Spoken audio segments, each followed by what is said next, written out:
यहाँ पे बहुत सारे लोग जो है किसी न किसी तंजीम ओबीसी संगठन से ताल्लुक़ रखते हैं। जैसे कि मैं all India women conference, Maharashtra state women conference के ये जॉइंट सेक्रेटरी साहब मेरे, हमारी पूरी टीम आई थी हम लोग, और सारी जमात के लोग आए थे, कुरैशी जमात, चिप्पा जमात, सारे लोग जो है आज इस मुद्दे को लेकर यहाँ पे जमा हुए थे कि जो इलेक्शन में हमारी हिस्सेदारी है, इलेक्शन में हमारे जो हुकूक हैं, हमें जो टिकट मिलना चाहिए, सेकुलर पार्टी ने हमें जो टिकट देना चाहिए थी, जिस तरह से पार्लियामेंट इलेक्शन में हमें नज़रअंदाज किया गया, उस तरह से अगर असेंबली में भी हमें नज़रअंदाज किया जाता है तो हम लोग अपनी ताकत का मुजाहरा करेंगे और हुकूमत के सामने ये बात रखेंगे कि मुसलमानों को भी इसकी हिस्सेदारी मिलना चाहिए, उसका भी सियासत में एक हिस्सा होना चाहिए, और सियासत में जो उसका रोल है वो जब तक कि हमें आगे नहीं बढ़ा जाएगा, सेकुलर पार्टी हमें आगे नहीं लाएगी, हम लोग किस तरह से हमारे समाज में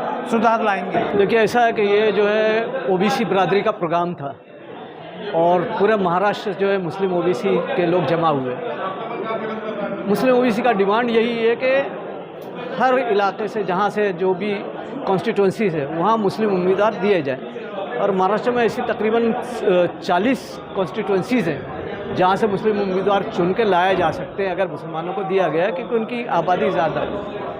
लेकिन ऐसा महसूस किया जा रहा है कि जो मुस्लिम ओबीसी बिरादरी के लोग हैं या मुस्लिम लोग हैं, उन्होंने जो डिमांड्स रखी थी अपनी महाविकास आघाड़ी से, खासकर इसलिए कि महाविकास आघाड़ी को मुसलमानों ने लोकसभा इलेक्शन में जिता करके दिया, तो वो डिमांड पूरा होता नज़र नहीं आया।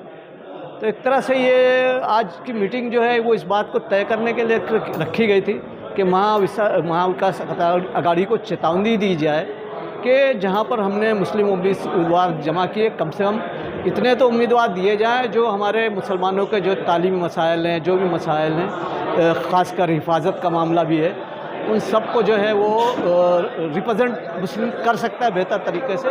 तो ऐसे मुस्लिम उम्मीदवारी दी जाए, ये ख़ास प्रेशर बनाने के लिए भी ये जो है मीटिंग की गई।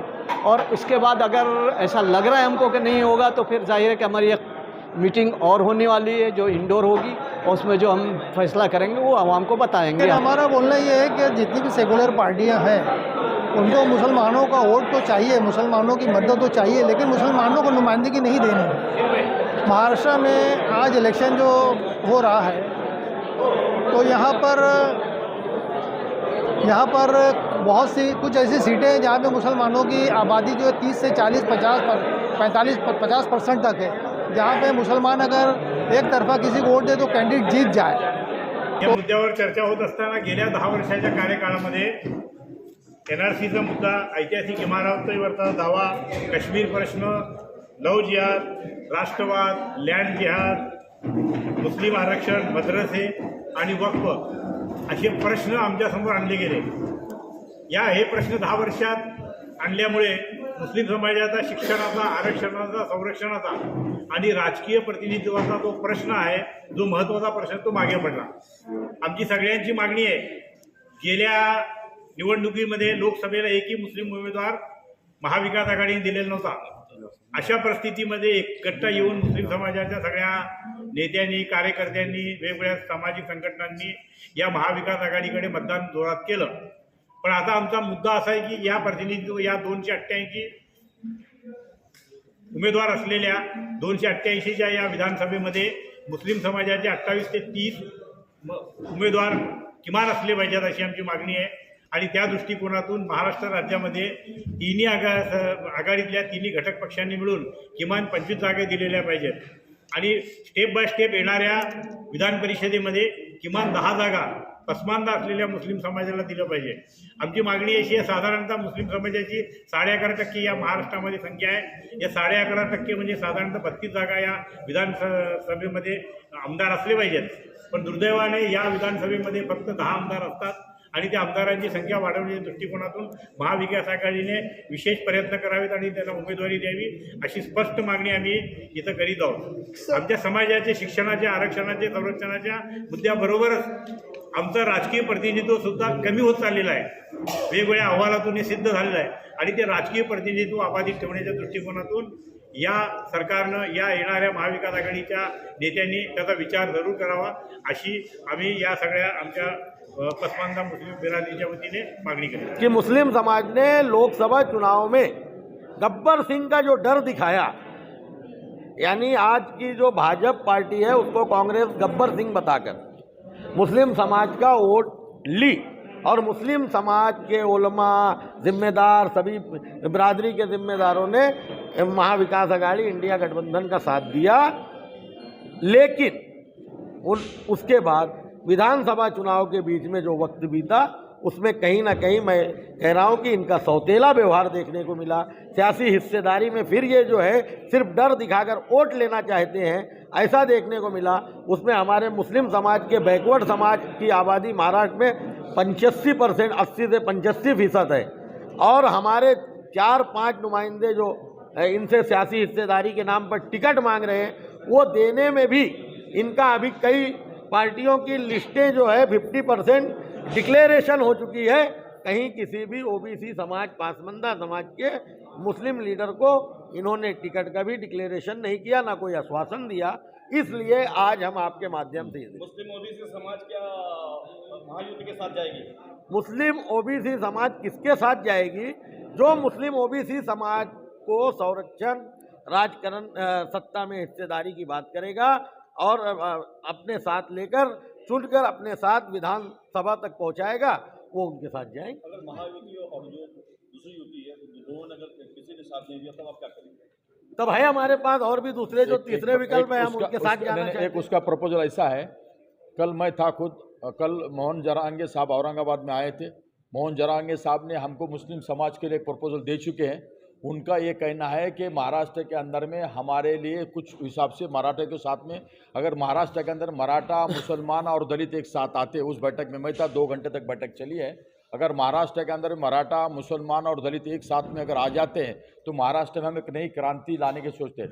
तो हमने उनके सामने इस बात को रखा है कि महाराष्ट्र में हम बीजेपी को रोकना चाहते, इस महाराष्ट्र में अमन सुकून चाहते, मुसलमानों का संरक्षण चाहते, और कई मुद्दे हमने रखे हुए जिसकी डिटेल हो रहेंगे।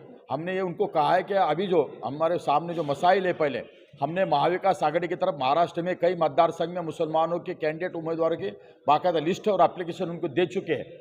हमारा इंतज़ार वो मनोज जरांगे साहब भी कर रहे हैं, हम इनके हिसाब से इंतजार में कर रहे हैं, लेकिन 1-2 दिन के अंदर इनके लिस्ट डिक्लेयर हो जाएगी। उसके बाद में और मनोज जरांगे साहब से हम वापस हमारे बैठक होने वाली है। हमारा ये कहना है कि महाविकास आघाड़ी को आपने जैसा वादा किए थे हमको कि 10% हमको आप सीटें दीजिए, तो इन्होंने 10% के हिसाब से, अगर अभी रिजल्ट में ऐसा समझ में आ रहा है कि हमारे कैंडिडेट को कई समझ में आ रहा है कि हमको सीटें नहीं दी जा रही।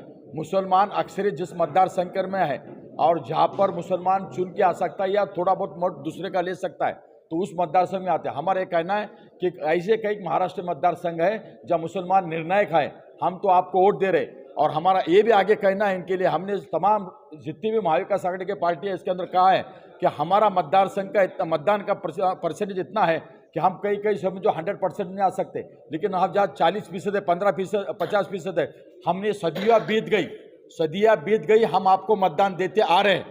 और कई ऐसी जगह पे हमारे मतदान आपकी ज़रूरत रहे, हमारे को ज़रूरत है, उस मतदार संघ में आपने हमको बिल्कुल मतदान करना चाहिए, ऐसा हमको कहना है। तो हम अम्बेडकर के साथ आप जाने वाले हो? हाँ, अम्बेडकर के साथ आप जाने वाले हो? बाला साहेब अम्बेडकर पूरा होने देना सवाल। नहीं, बाला साहेब अम्बेडकर किस मकसद से साथ में मुसलमानों को उम्मीदवार दे रही ये आप लोग अच्छी तरह से जानते हैं। हमको उसके ऊपर भाष्य नहीं करना है।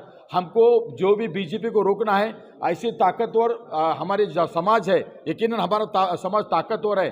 वोटों के जरिए हमने गुजरात लोकसभा में अंदर दिखा दे चुके हैं कि हम जिस पार्टी में जाते हैं हमारे मतदान निर्णायक मतदान है, हम जहाँ जाते हैं वहाँ सत्ता आती है। इसके पहले भी तारीख और इतिहास गवाह है। आज भी हमारा महाविकास आघाड़ी को इस तरह से आह्वान है, हम जहाँ जाएंगे वहाँ करें। उन्होंने हमारे बारे में सोचना चाहिए, हमने उनके बारे में लोकसभा में सोचा है और उस तरीके से मदद की है। अभी भी उन्होंने हमारे बारे में सोचा है। समाज का कोई प्रपोजल पहुंचा है कि हमारे साथ बहुत सारे कैंडिडेट के हमारे उनके पास में लिस्ट जा चुके हैं, और इसके बाद में भी हमारा शिष्टमंडल बाकायदा उनके पास जाके मुलाकात करेगा। सर, सवाल ये है कि खाली 15% जो मुस्लिम अपर कास्ट के इनका हो जाने 85% जो पसमानदा मुस्लिम है उनको लीड कर रहा है, और जो भी पॉलिटिकल पार्टी है वो उनको सपोर्ट कर रहा है। तो फिर आप खुद क्यों नहीं खड़े हो रहे? हम खड़े मांगी है उम्मीदवारी, हमने कई मतदार संघ में उम्मीदवारी मांगी है।